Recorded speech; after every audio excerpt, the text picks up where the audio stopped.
बाळासाहेब ठाकरे आता आपल्याला संबोधित करण्यासाठी नक्कीच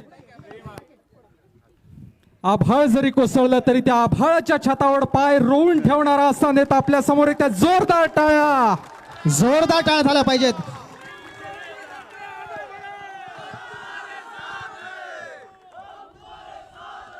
जमलेल्या माझ्या शिवप्रेमी शिवसैनिक बांधवांनो, भगिनींनो आणि मातांनो,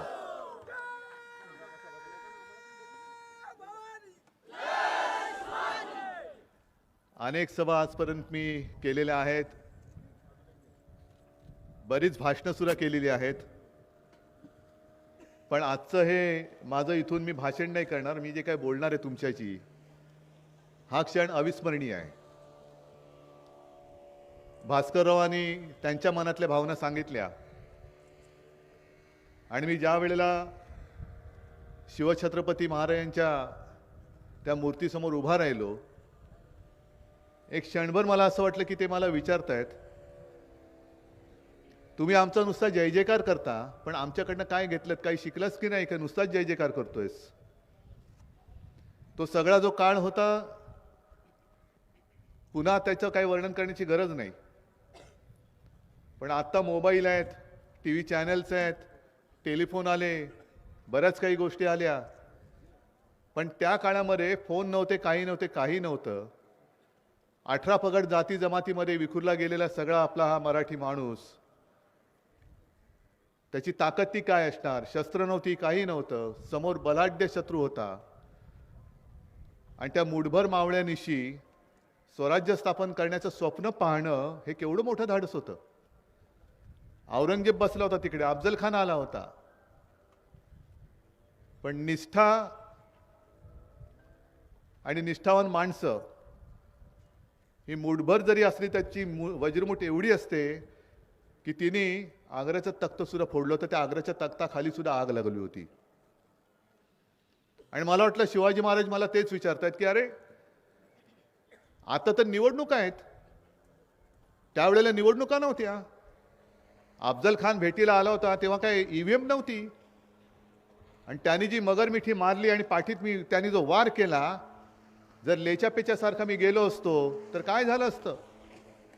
शत्रू समोर किती बलाढ्य असू दे, तयारीनिशी गेला आणि मनाची जिद्द असेल, भवानी तलवार जरूर, तलवार पेलायला मनगट पाहिजे जरूर, पण तलवार चालवण्यासाठी खंबीर मन पाहिजे. ते खंबीर मन तुझ्याकडे आहे की नाही. आणि मी खोटं बोलणारा नाही. ज्या वेळेला मला तुमचं असं दर्शन घडतं तेव्हा मला असं वाटतं की महाराजांनी दिलेली मला भवानी तलवार आहे, हीच भवानी तलवार आहे आणि ही तलवार घेऊनच मी उभा आहे. त्याही वेळेला आग्र्यावरनं आले होते, आता दिल्लीवरनं येत आहेत. त्यांना महाराष्ट्राचं पाणी काय असतं हे पाजायची लायकी नसली तरी दाखवण्याची गरज आहे, दाखवण्याची नक्कीच गरज आहे. असं काही नाही की मी पहिल्या प्रथम सिंधुदुर्ग किल्ल्यामध्ये आलो, यापूर्वी देखील आलो होतो.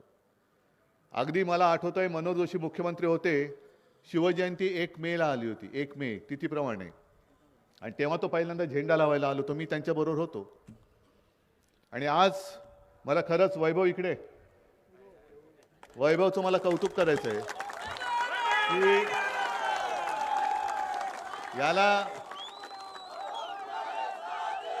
तसं पाहिलं तर शिवाजी महाराजांचा पुतळा उभारणं चांगली गोष्ट आहे. पण छत्रपती शिवाजी महाराज जे आमचं दैवत आहे, त्यांना साजेसं एक सिंहासन तू वैभव करून दिलंस. आपला राजा, आपल्या राजाचं वैभव हे बाकी सगळेजण येतात ते बघा तिकडे पुतळा उभा केलेला आहे. महाराजांपासून काय शिकले, काही शिकलेलं नाहीये.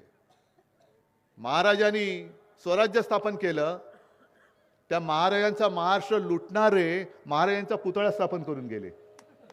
महाराष्ट्र लुटतायत. म्हणजे मला एका गोष्टीचा अभिमान नक्की होता आणि आहे की या वेळेला नौदल दिन इकडे साजरा केला. तुमच्यापैकी अनेकांनी बघितलं असेल, आहे छान. मी मुंबईमध्ये मागे बघितला होता, एक आपल्या स्वतंत्र हिंदुस्थानचं आरमार, त्याची शक्ती, ज्या आरमाराची स्थापना त्यावेळेला छत्रपती शिवाजी महाराजांनी केली. आपल्या हिंदुस्थानामध्ये आरमार म्हणून जे काही एक प्रकार आधी कुठेही नव्हता, नौदल, त्याची स्थापना छत्रपती शिवाजी महाराजांनी केली आणि त्यांची आठवण म्हणून प्रधानमंत्री इकडे आले, त्यांनी पुतळा तिकडे बसवला, पण एवढे आल्यानंतर मंदिरात जाऊन आशीर्वाद घ्यायचं विसरले. मी आशीर्वादच घ्यायला आलो, तुम्ही द्यायला काही आलो नाही, मी एवढा कोणी मोठा नाही. आम्ही महाराजांना काय देऊ शकतो? जर महाराज नसते तर आपला जन्म तरी झाला असता का? आपण राहिलो तरी असतो का? आणि ते राम मंदिर तरी होऊ शकलं असतं का? मग महाराजांना आम्ही देणारे कोण आहोत? आम्ही महाराजांकडनं जे जे काही घेता येणं शक्य असेल ते एक कण म्हणतात ना, त्याचं शौर्याचा एक अंश दे, तुझं त्याच्या तेजाचा एक अंश दे, शौर्याचा एक अंश दे, एक कण दे. तू महाराजांकडनं एक अंशाचा एक कण जरी घेतला ना तरी आपण या हुकुमशाह्यांना गाडून टाकू शकतो.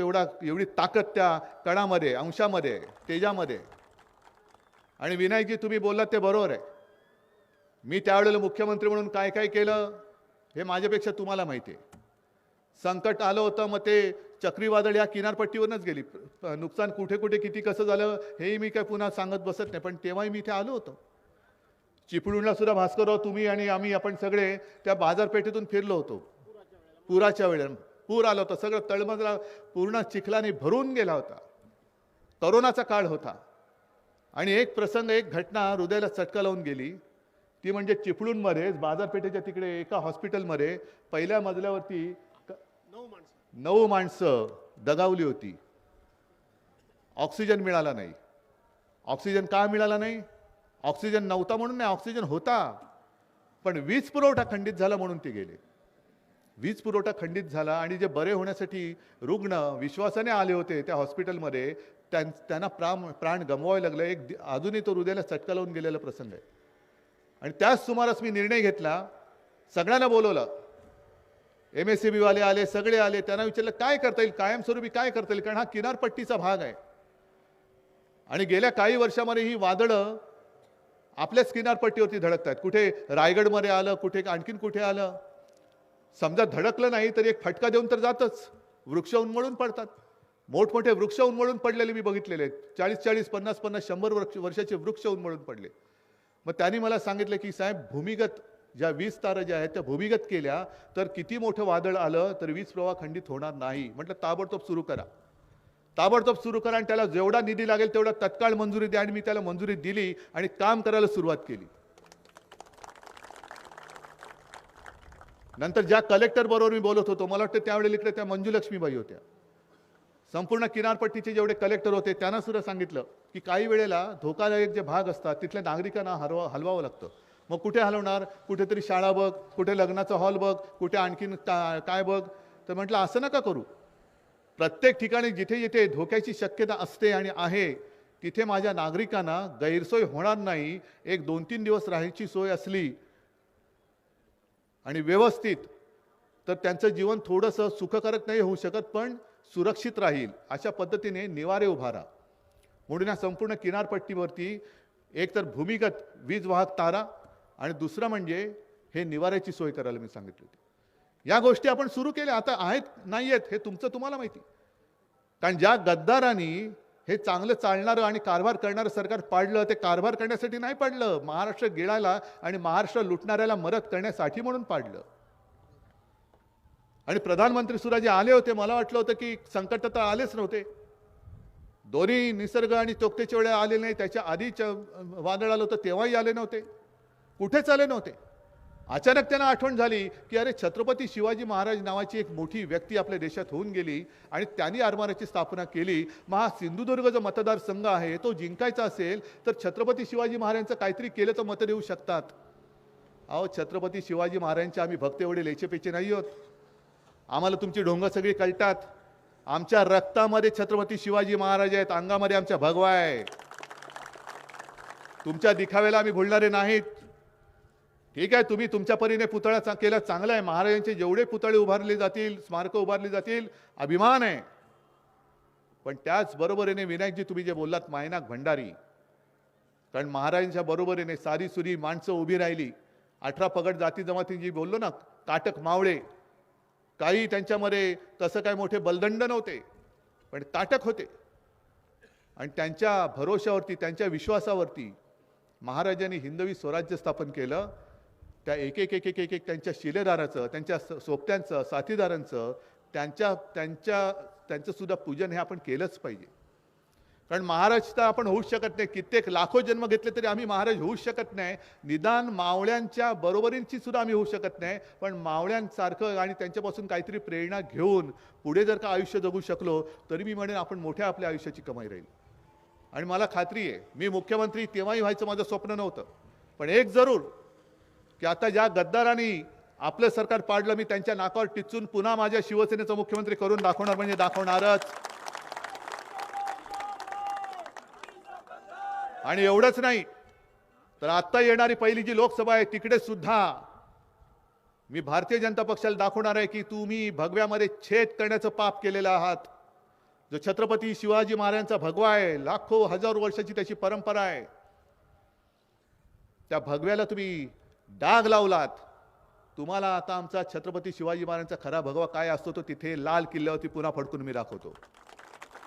यावेळेला यांचा बोगस फडकं तिकडे फडकू द्यायचं नाही, अजिबात नाही. तो भगवा म्हणजे भगवा नाही, तो त्यांचा बुरखा आहे. पण इकडे आल्यानंतर जसं सिंधुदुर्ग किल्ल्याचं एक दर्शन घडतं तसंच या परिसरामध्ये बघू आपण जागा कोणती. इकडे धोत्राचा एक तो आहे, इकडे मला वाटतं पद्मगड आहे, इकडे कुठे एक मायनाक भंडारींचं छत्रपती शिवाजी महाराजांना साजेल असं स्मारक आपण करून दाखवल्याशिवाय राहायचं नाही, हे वचन मी तुम्हाला आज देतोय. बाकी गोष्टी मी जेव्हा निवडणुकीच्या वेळेला येईन तेव्हा बोलेन. पण मला असं वाटतं वैभव, तुझ्यावरती सगळ्यांनी विश्वास ठेवलेला आहे ना. आणि मगाच्या 2 वेळेला असंच माझा संवाद होता. तेव्हा तुम्ही विनायक राऊत आणि वैभवला निवडून नसतं दिलं तर इकडे संपूर्ण गुंडागर्दी आणि गँगवॉर झालं असतं, जे काल परवाकडे कल्याणमध्ये घडलं. म्हणजे सत्ताधारी पक्षामध्ये आता गँगवॉर सुरू झालेलं आहे. मिंदे गँग आणि फडणवीस गँग, 2 गँग. आणि पोलीस स्टेशनमध्ये गोळीबार होतोय, पोलीस हतबल झाले. म्हणजे कायदा आमच्या रक्षणासाठी आहे, तो कायद्यात जर का हतबल झाला असेल तर मग अशा गणपत गायकवाड उभे राहिले तर दोष कोणी कोणाला द्यायचा. मी गणपत गायकवाडची बाजू नाही घेत, पण गणपत गायकवाडने जे स्टेटमेंट केलंय त्यांनी सांगितलंच नाही की त्यांनी गोळ्या झाडल्या. पण एक लक्षात घ्या, तिकडे काय घडलं याचं सीसीटीव्ही फुटेज कोणी मागितलं होतं ते खरं कोर्टात द्यावं लागतं. किती तत्परतेने पोलीस स्टेशनमध्ये त्यांनी गोळ्या कशा घातल्या त्याचं सीसीटीव्ही फुटेज बाहेर आलं. कोणी आणलं असेल. पण हे सीसीटीव्ही फुटेज जसं तुम्ही जनतेसमोर आणलं आणि तुम्ही सांगताय की जसा गणपत गायकवाड हा गुंड आहे, हा मारेकरी आहे, त्यांनी स्वतःच मान्य केले. पण मान्य करताना तो जे बोललाय त्यांनी सांगितलं मिंध्यामुळे मला गुंडगिरी करावी लागली. मिंदे बसलाय, तो जोपर्यंत मुख्यमंत्री असतील, शिंदे जोपर्यंत मुख्यमंत्री असतील तोपर्यंत या राज्यामध्ये महाराष्ट्रामध्ये गुंडांची पैदास होईल. हे भारतीय जनता पक्षाच्या आमदाराचं वक्तव्य आहे, आमदाराचं वक्तव्य. आणि त्याही पलीकडे जाऊन आता काल परवाकडे हेमंत सोरेनना अटक झाली. आता अरविंद केजरीवालाच्या मागे लागलेत. घोटाळा घोटाळा घोटाळा. मग त्यांना जर का अटक होत असेल तर गणपत गायकवाडने जे दुसरं स्टेटमेंट केले की त्यांचे करोडो रुपये मिंध्यांकडे आहेत, त्याची चौकशी होणार आहे की होणार नाही, का चौकशी न करता क्लीन चिट ये मेरी मोदी गॅरंटी आहे हे आम्हाला आता कळेल. आहे ना. 50 खोके तर गिळलेच, पण आता जे दिसेल ते खाऊ. जे तुम्ही इकडे सिंधुदुर्गात बघितलं आणि वेळेवर तुम्हाला मी खरंच धन्यवाद देतो. आणि मी मनापासून सांगतोय की मी इथून जे आता सुरुवात केलेले संपूर्ण महाराष्ट्रभर फिरणार आहे आणि महाराष्ट्राला सांगणार की काळजी करू नका, जर जनता एकवटली तर गुंड गाडला जाऊ शकतो. हे सिंधुदुर्गकरांनी दाखवून दिलेलं आहे. गुंड किती असला, मग तुमच्यापैकी कितीतरी असतील जमिनी ढापण्यासाठी धमक्या दिल्या जात होत्या ना तेव्हा. पण शिवसैनिक जर तेव्हा सोबत राहिला नसता आणि तुम्ही शिवसेनेसोबत राहिला नसता तर हा संपूर्ण जो कोकण किनारपट्टा आणि सिंधुदुर्ग आहे ते कोणाच्या तरी खाजगी सातबाऱ्यावरती चढवलं गेलं असतं. ही आता सुरुवात झालेली आहे. आता खरी आपल्या अस्तित्वाची नाही, गुंडांच्या अस्तित्वाची लढाई आहे. माझ्या अस्तित्वाची नाही आहे. भगवा तर त्यांना पुरून हजारो वर्ष त्यांना गाडून हा फडकतोच आहे. फक्त एक लक्षात घ्या की इतिहास हा बघत असतो. आपण ज्याला इतिहास हा कोणी माणूस नसतो, पण तो एक कालखंड असतो आणि त्या कालखंडामध्ये कोण काय करतं ह्याची नोंद त्याला इतिहास साक्ष असतो. आणि अफजल खान ज्या वेळेला चालून आला होता त्यावेळेला तुम्ही इथे बाबासाहेब पुरंदरेंचा जाणता राजा बघितला असेल ना, बघितलं की नाही? त्याच्यामध्ये तो एक प्रसंग आहे. कान्होजी जेडे नाईक ते महाराजांकडे येतात लगबगीने आणि महाराष्ट्राला विचारतात, कान्होजी का आलात? त्यांनी सांगितलं अफजल खान येतोय. मग नाही, एकदम खूप मोठ्या फौज फाटा घेऊन येतोय. आपल्या सगळ्या शिलेदारांना, सुभेदारांना आणि सगळ्यांना पत्र पाठवलेत. हे बघा, मला पण आलेले आहे पत्र की गप गुमान आम्हाला येऊन सामील हो, नाहीतर मुलाबाळांसकट कापला जाशील.